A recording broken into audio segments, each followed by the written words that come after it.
bersama Bapak Hotman Syah, yaitu putra dari Bapak Hakim Jinjemarga yang merupakan Kades Penagan Ratu pada tahun 71 sampai 79 lalu. Saat ini kita akan mengkonfirmasi beliau mengenai sengketa tanah yang saat ini sedang terjadi oleh masyarakat dengan TNI Angkatan Laut Kimal wilayah Lampung. Baik Bapak Hotman Syah, bagaimana kabarnya hari ini? Baik, sehat, alhamdulillah. Sehat ya Pak ya, alhamdulillah. Sepengetahuan Bapak ini kan sebagai putra dari Bapak Hakim Jinjemarga pada saat itu yang juga Kades pada tahun 71 sampai 79. Iya. Terkait sengketa tanah yang sedang terjadi nih, sepengetahuan Bapak sebenarnya seperti apa sih struktur tanah yang ada di Penagan Ratu saat ini? Iya. Mungkin bisa dijelaskan. Terima kasih. Bismillahirrahmanirrahim. Saya akan memberi keterangan seingat saya, ataupun moga-moga yang saya jelaskan ini banyak benarnya, ya. Jadi pertama kali saya akan cerita lebih dahulu. Pertama kali bahasa di desa kami Penagan Ratu ini adalah tanah lelatan. Tanah lelatan anak Penagan Ratu. Jadi itu terjemahan bahasa nasionalnya itu tanah ulayat desa Penagan Ratu. Sejumlahnya 5.040 hektar, tetapi itu terbagi tiga. Terbagi tiganya karena yang 1.540 hektar itu adalah kami ada persoalannya dengan dengan Transau, kalau bahasa dulunya adalah Angkatan Udara, itu alhamdulillah sudah selesai. Nah, ini yang jadi permasalahan ini dengan PT Pangan. Transkimau PT Pangan yang disebut terkenalnya KKO Angkatan Laut. Pada saat itu KKO. Nah, jadi tanah ulayat Desa Penagan Ratu itu yang didudukin oleh Penagan Jaya, Gedung Jaya itu jumlahnya 1.000 hektar. Nah, 1.000 hektar itu dari Wai Tabak, Wai Tulungkakan, terus sampai ke Wai Merah. Kali Merah. Nah, itu yang saya sebut Penagan Jaya dan Gedung Jaya sekarang. Adapun permasalahan yang jumlahnya 2.500 hektar ini dari Wai Tabak, Wai Merah, Kali Merah sampai ke perbatasan dengan Muara Sungkai atau Sungkai Wai Tulungmas namanya. Itulah tanah milik, arti katanya tanah ulayat adat anak Penagan Ratu. Nah, permasalahannya pertama kali ini ya, saya ceritakan bapak saya itu dulu di Hakim Jinjemarga dilantik jadi kepala desa, kepala kampung, dulu namanya masih kepala kampung Penagan Ratu pada tahun 71. Nah, di waktu itu saya masih bujang tangguh. Tapi alhamdulillah berjalannya dari situ pada tanggal 1 bulan 10 1975 ya. Nah, bapak saya itu ada rencana mengumpulkan masyarakat adat Desa Penagan Ratu, kumpulnya di rumah Alam Shah, Menteri Alam Shah. Waktu itu dia Mayor Jenderal pangkatnya, bahwa menyatakan dengan masyarakat adat bagaimana apa ceritanya tanah ulayat kita Penagan Ratu sekarang dikuasai oleh Transkimau ataupun PT Pangan waktu itu. Nah, maka terjadilah hasil musyawarah itu singkat. Ceritanya dihadiri tokoh-tokoh dan perwakilan menyatakan ini serah penuh dengan kepala desa Hakim Jinjemarga tadi untuk mengurusnya. Nah, semenjak itulah saya sudah ikut. Bahkan saya waktu itu bapak saya punya kendaraan mobil jeep, karena masuknya dulu nggak bisa dari sini, belum ada jembatan di Kampung Pasarkai ini untuk nyeberang ke Wairalem. Maka lewatnya adalah lewat di Kali Cinta ke Temilir. Nah, masuknya di Simpang Macan di Prokimal itu yang masuknya ke Dorowati. Saya terus yang menjadi supirnya siang malam mengikuti bapak itulah. Nah, makanya saya sedikit banyaknya insya Allah keterangan saya tidak menyimpang dan tidak bohong, ceritanya banyak benarnya. Nah disitulah terjadi pembukaan yang pertama kali yang dikuasakan di lapangan. Waktu itu namanya Bani. Bani itu adalah orang Jawa, tetapi dia sudah masuk di desa Penagan Ratu. Nah itulah ceritanya. Dikelola oleh dia. Nah, waktu itu semua, nah ini kebelakangan ya, semua persoalan, semua hasil kerjaan bapak saya itu baik ya, di daerah Pokimal maupun di daerah Auri sana, dia lapornya ke Pak Alamsah waktu itu. Waktu itu bapak saya ya biar cepat, dia bahasa dulu nih plane itu ada pesawat sekarang kan, begitu. Nah itulah hasilnya. Jadi semua persoalan ini lapornya ke Pak Alamsah persoalannya. Nah seterusnya itulah mupakat dengan masyarakat adat Penagan Ratu bahwa tanah-tanah tersebut maka kita masukkan transpontan, ya translokal bahasanya, itu translokal. Itulah yang terjadi Nagan Jaya, Gedung Jaya dan Dorowati sekarang. Pertama Dorowati itu bukan di situ, adalah di daerah Tandiari sekarang, Tandiari, ya Tandiari. Nah itu yang dibilangkan adik Ansori tadi sama Pak Darwis tadi, sudah berdiri rumah seperti gubuk 36 rumah. Maka dibakar oleh dari KKO, kita sebutkan KKO lah, ataupun diperintah oleh KKO, nggak tahu kita dibakar, bahkan diusir. Nah bahkan bapak saya diancam waktu itu, diancam pakai senjata. Saya masih ingat itu Pak Nasution namanya orangnya, KKO-nya, dia pakai stand dan dia orangnya hitam tinggi itu. Nah, maka bapak saya ada perlawanan dulu. Jadi kawan-kawan bapak saya itu ceritain dulu, ya bukan dia sendiri, termasuk saya juga kawannya. Sehingga saya cerita waktu itu tidak bisa bangun dari tempat duduk. Karena di zaman itu kan apa tuh langka yang namanya senjata yang agak bengkok itu kan. Nah kebetulan, bapak saya itu punya senjata badik. Memang badik pusaka itu masih ada sama saya. Memang harus turunan dengan anak yang tua. Selain pada itu, dia ini dapat pinjaman pistol dari Haji Sayuti. Yang nyuruhnya pinjam adalah Bapak Alamsah tadi. Itu bukan untuk apa-apa, itu untuk menjaga diri. Karena mengingat di zaman itu Prokimal ataupun KKU nggak ada rundingan, nggak ada istilahnya perdamaian, tidak ada. Yang mana yang salah bila perlu digebuk dan dikarungi. Nah sebagai contoh ceritanya, dia orang mengklaim tanah itu bukannya di daerah Tandiare, Dorowati, Penagan Jaya, Gedung Jaya saja, bahkan mengklaim tanah dari Prokimal sana sampai ke tinggal Kaliwararem. Sebagai contoh ini bukti, saya sanggup bisa angkat sumpah, beliau waktu panen, penduduk asli, orang Penagan Ratu, orang Gedung Nyapa, orang Pungut Lama, orang Bumiagung, dia orang minta bagi. Ada yang bawa karung dan dikawal oleh 2 KKO. Setiap keliling sampai pinggir Kaliwararem kami ini. Nah setiap panen diminta. Dan situlah waktu kekejamannya di zaman waktu itu. Ya maklum waktu itu yang tentara memang kuasanya penuh. Tapi alhamdulillah ya bapak saya meninggalnya sakit. Ya nggak meninggal bukan kekerasan atau sampai ketembak, nggak tahu sebabnya juga. Dia orang menembak nggak jadi. Dia orang, bahkan Bapak Ansori Sabah itu dia tahu persis.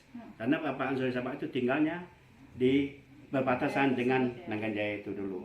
Nah jadi sehingga mau terjadi itu dilawan sama bapak saya. Bahkan ada ancaman terakhir dulu ya, dia mau datang 2 mobil mau ke rumah saya masih Panggung dulu.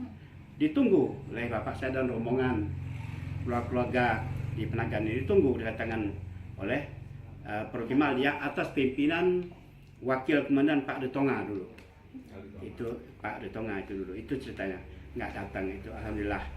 Nah jadi belum ada penyelesaian penuh baik ya di daerah yang disengketa ini sekarang, persoalan ini sekarang, sehingga bapak saya sudah dilengserkan.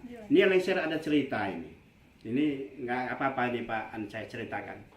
Karena ada di antara ya, kalau dulu cerita dulu itu kayu aja yang sudah digesek, kayu balokan 812, 712, sepanel sudah disusun di bawah rumah, diambil oleh Prokimal karena tidak izin dengan mereka diambil ya.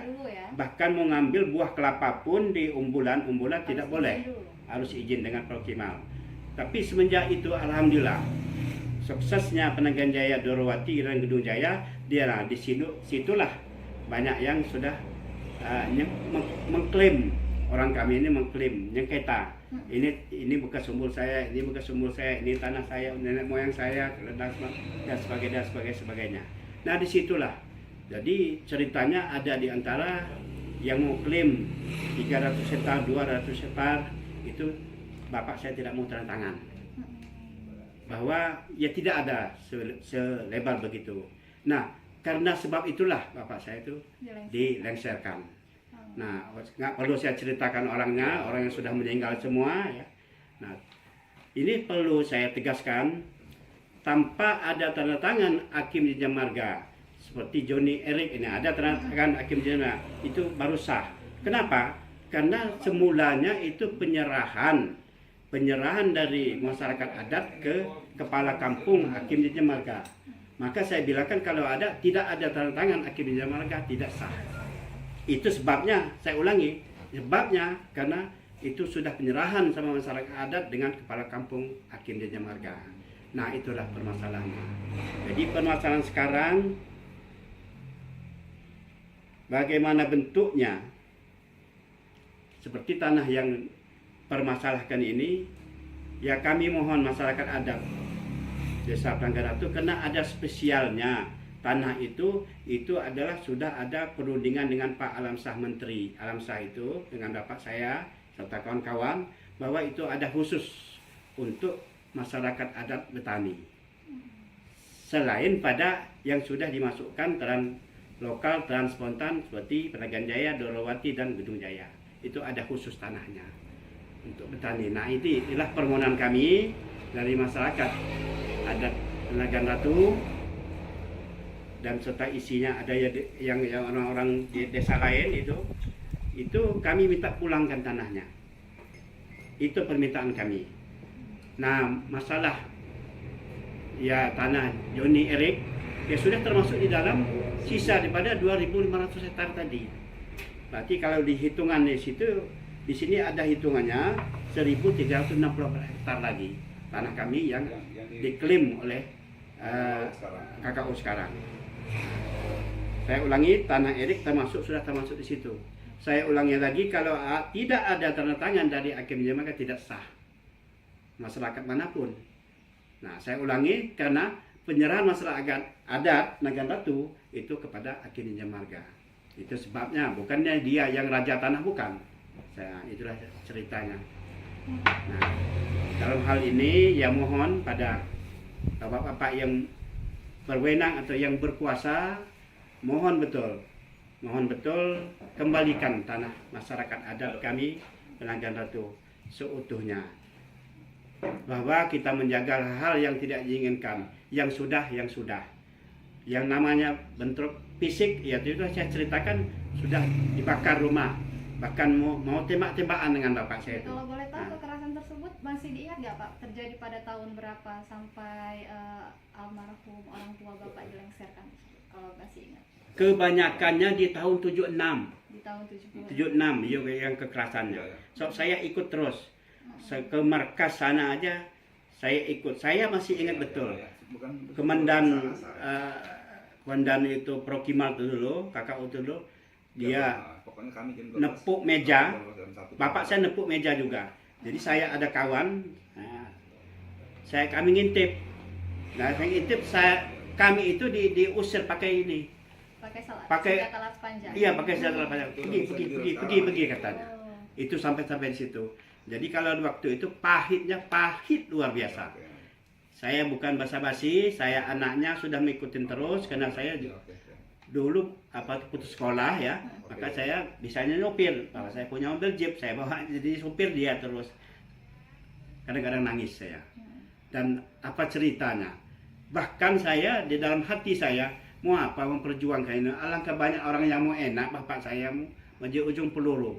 Tetapi bapak saya yang bilang kan kalau dia apa itu batu terendam katanya. Kalau kapung dia mumbul katanya. Kita harus perjuangkan di tanah masyarakat adat Nagan Datu. Jadi pada saat itu terus memperjuangkan hak masyarakat. Hak Nagan Datu. Dan dia juga mengatakan ada pun katanya ada inkilab-inkilab di dalam tanah tersebut katanya, ini kita tidak bisa tutup mata, tetap kita pikirkan, dan ini kita juga memperjuangkan atas nama masyarakat adat Nagan Datu. Pada umumnya ya baik di gedung Nyapah maupun Pungut Lama, Bumi Agung yang ada di situ tetap itu disisihkan dan diberi kasarnya. Itulah ceritanya, singkatnya cerita. Kalau boleh kita ketahui terkait ada yang permasalahan yang termasuk terjadi kepada keluarga besar Joni Erik dan masyarakat lainnya, bagaimana sih tanggapan Bapak selaku tokoh adat Desa Penagan Ratu ini? Ya kalau tanggapan saya itu yang saya sudah saya katakan tadi, tanpa tanda tangan bapak saya yang namanya kepala kampung Hakim Jinjeng Marga itu tidak sah. Kenapa saya berani katakan tidak sah? Bukan karena dia raja tanah, bukan. Dia yang punya, bukan. Karena tadinya resmi di tanggal 1 Oktober 1975 dia mengumpulkan masyarakat adat di Rumah Alam Shah. Karena Rumah Alam Shah itu lapang besar dulunya. Kumpul di situ ya. Dia menceritakan bagaimana tanah wilayah kita, lelatan anak kita katanya, yang dikuasai oleh Auri dan KKO sekarang ini, KKO namanya. Bagaimana kita akan berjuang sama-sama, apa kita akan urus sama-sama. Ini pun nanti saya akan lapor ke Alam Shah katanya. Dia memang ceritanya cerita agak ini ya, agak panjang dikit. Karena selain pada Alam Shah itu memang keluarga kami ini satu rumpun tadinya. Bapak saya itu waktu di zaman Jepang dia pernah jadi tentara dulu, Angkatan Api, Angkatan Perang Indonesia. Bahkan dia cerita dengan saya, dia pulang, disuruh Alam Shah pulang, nggak usah kamu jadi tentara, biar saya sendiri yang jadi tentara karena kamu anak tunggal. Jadi biarlah saya yang jadi tentara. Kalau saya jadi tentara ya semua kita artinya jadi, kata Alam Shah. Nah itu cerita maka kedekatannya di situ. Bahkan dia orang berteman dari kecilnya. Itu cerita lain pada keluarga. Maka segala persoalan ini bapak saya orang lapangan, jadi segala persoalan dia lapor dengan Alam Shah. Itu ceritanya. Ya untuk membantu secara administrasi tulis Haji Daud Hasan namanya. Ya, saya ikutin terus. Karena saya supir bapak, saya ikutin terus. Nah di samping itu ada juga Ibrahim Sarif mantan kepala negeri dulu awalnya. Tapi ternyata ujungnya pecah. Nah, pecah mungkin cerita saya yang semula itu. Itulah ceritanya. Oke, terakhir Pak, mungkin selaku tokoh adat di Desa Penagan Ratu ini mungkin ada yang ingin disampaikan kepada pihak Kimal terkait dugaan ini agar masyarakat itu mendapatkan kembali hak-hak mereka. Iya, saya di kampung khususnya 3 Serangkai ini, bahwa soal adatnya yang banyak didengar itu adalah saya. Nah, yang tokoh utamanya adalah saya. Jadi karena saya dulu berapa kali bapak saya nyuruh saya menjadi kepala desa lagi, ambil kepala desa, saya tidak mau karena trauma, karena bapak saya dilengserkan. Nggak usah kata saya, nanti cari aja jalan lain. Kebetulan saya itu ada usaha dulu namanya di Semuli Raya di Tolomodim namanya. Nah, pulanglah dari Tolomodim itu, saya begawi namanya. Di tahun 94-95 saya begawi, mendapat gelar Sultan. Nah, di situ saya mempelajari adat penuh. Nah, disitulah penghayatan daripada istilahnya Parwatin ataupun tokoh adat itu adalah orang yang paling sabar sebenarnya. Orang yang paling sabar. Kenapa? Orang aturannya ribut. Kalau nama tokoh adat Parwatin itu menengahinya, alhamdulillah tidak ribut. Aturan dia itu pecah keluarga. Kalau ditengahin oleh Parwatin dan tokoh adat tidak jadi pecah keluarga. Ini bukan omong kosong, bisa ditanya di seluas-luasnya di yang tokoh-tokoh adat lain.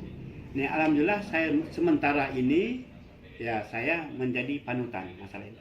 Nah, itulah himbauan saya dari pihak Prokimal, KKO yang mengklaim tanah daripada tanah ulayat adat Desa Pelanggan Ratu, mohon dikembalikan untuk masyarakatnya untuk usaha, bukan untuk dijual belikan. Nah, mohon betul untuk usaha masyarakat Desa Pelanggan Ratu. Begitu, terima kasih atas penjelasan Bapak dan kesaksian Bapak pada saat itu ya Pak ya. Semoga permasalahan terjadi pada masyarakat khususnya di Desa Penagan Ratu ini bisa terselesaikan dan masyarakat bisa mendapatkan hak mereka kembali. Amin. Yang jelas saya mohon betul dengan pihak berkuasa, bahkan sampai Bapak Presiden Joko Widodo, mohon tolong dikembalikan masyarakat tanah ulayat adat kami Desa Pelanggan Ratu, mohon betul. Jadi jangan sampai kita yang terjadi hal-hal yang tidak diinginkan seperti kita baru-baru dengar ini terjadi di daerah Batam, Melayu itu. Karena Melayu itu masih ada kaitannya dengan Lampung ini, keturunannya. Kalau Melayu orang keras, kami juga keras juga. Nah, kalau ya Melayu berani mati, Lampung ini banyak bodohnya, berani mati juga. Nah, bahwa lubang itu jangan dilewatin, kamu nanti mati. Tetap dia mati, karena apa? Dia mempertahankan haknya. Itu sebabnya. Nah, itulah sebagai keterangan dari saya, lebih dan kurang ya saya mohon maaf, sama Allah saya mohon ampun. Wabillahi taufiq wal hidayah. Wassalamualaikum warahmatullahi wabarakatuh. Waalaikumsalam. Baik pemirsa, demikianlah kesaksian Bapak Hotman Syah yang juga merupakan saksi mata atas kekerasan yang terjadi pada tahun 76. Dan semoga para petinggi yang ada di Lampung Utara maupun Indonesia dapat mendengarkan suara-suara masyarakat yang saat ini diduga ditindas oleh oknum TNI Angkatan Laut wilayah Lampung. Saya Santi Yuliana bersama tim mengakhiri. Sampai jumpa. Wassalamualaikum warahmatullahi wabarakatuh. Waalaikumsalam warahmatullahi wabarakatuh.